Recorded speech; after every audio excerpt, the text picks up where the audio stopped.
విశాఖలోని ఏయూ విద్యార్థులు అర్ధరాత్రి రోడ్డుకి ఆందోళన చేపట్టారు. భోజనంలో జెర్రీ వచ్చిందని మెయిన్ గేట్ వద్ద నిరసనకు దిగారు. ఏయూ అధికారుల నిర్లక్ష్యంపై మండిపడిన స్టూడెంట్స్ తమ సమస్యలు పరిష్కరించి మెస్ ఛార్జీలు తగ్గించాలని డిమాండ్ చేశారు. రాష్ట్రంలో ఎక్కడ లేనంత ఎక్కువగా మెస్ ఛార్జీలు వసూలు చేస్తున్నారని వాపోయారు.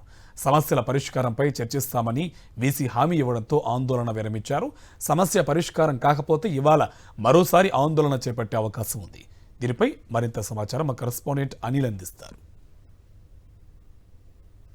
ఆంధ్ర యూనివర్సిటీ ప్రధాన ద్వారం వద్ద విద్యార్థులంతా ఆందోళనకు దిగారు. మెస్ ఛార్జీలను వెంటనే తగ్గించాలని డిమాండ్ చేస్తూ పెద్ద ఎత్తున ఆందోళన చేస్తున్నటువంటి పరిస్థితి.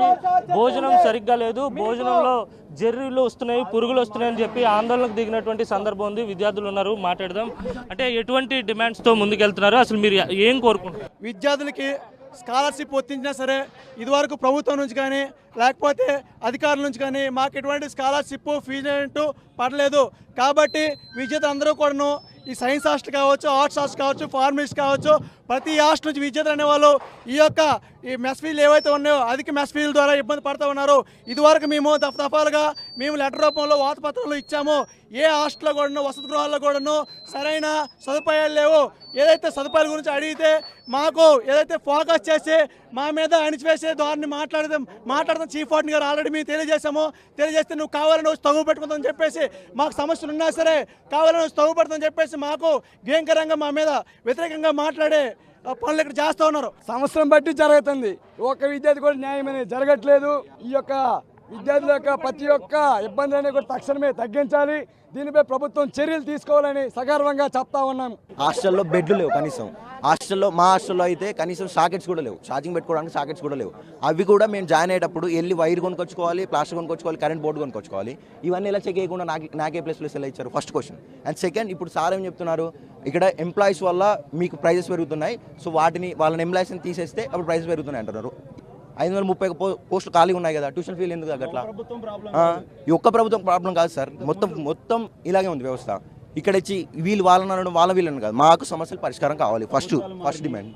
విద్యార్థులందరూ కూడా డిఎస్సి నోటిఫికేషన్స్ కోసం కానీ మెస్ బిల్లుల కోసం కానీ మంచి తిండి అడుగుతున్నారు, మంచి నిద్ర అడుగుతున్నారు, మంచాలు అడుగుతున్నారు. కానీ ఏ ఒక్క ఫెసిలిటీ కూడా లేదు. ఇది గవర్నమెంట్ యూనివర్సిటీ అంటున్నారు, ఫండ్స్ లేవంటున్నారు. మరి 1,00,000 కోట్ల బడ్జెట్ ఏమైంది అని అడుగుతున్నాం. 1,00,000 కోట్ల బడ్జెట్ 9 నెలల పీరియడ్లో ఏమైంది? మొత్తం బడ్జెట్ అంతా యూనివర్సిటీకి ఇవ్వలేకపోతున్నారు. నాక్ A++ వచ్చిన యూనివర్సిటీకి మంచాలు లేవంటే అదొక అవమానం. ఆంధ్ర యూనివర్సిటీ దీన్ని ఎలా ఫేస్ చేస్తుంది అనేది వీసీ గారు ఖచ్చితంగా దిగొచ్చి దీనికి సమాధానం చెప్పాల్సిందిగా కోరుతున్నాం. విద్యార్థులను ఎవరైతే పాయింట్అవుట్ చేసి కక్షపూరితంగా వాళ్ళని బెదిరించో ఇది చేసి మొన్న వీసీ గారు ఛాంబర్లో మీటింగ్ పెట్టి కూడా అక్కడ జరిగింది ఏమీ లేదు. చేస్తాం అన్నారు తప్ప ప్రిన్సిపల్ గారు వాళ్ళు మాట్లాడి దాన్ని రద్దు చేయడం జరిగింది. ఈరోజు ఫుడ్ పాయిజన్ అయ్యింది. ఒక అతనికి అన్నంలో పురుగుపడి దానికి ఫుడ్ పాయిజన్ అయింది. అతను ఇప్పుడు హాస్పిటల్కి చేరుస్తున్నాము. అతనికి వాంతులు అవుతున్నాయి. ఏదైనా సరే చెప్పాలనుకుంటే ప్రతిసారి లెటర్ రాయండి, లెటర్ తీసుకొచ్చి ఇవ్వండి. ఎన్నిసార్లు సార్ ఇచ్చేది లెటరు?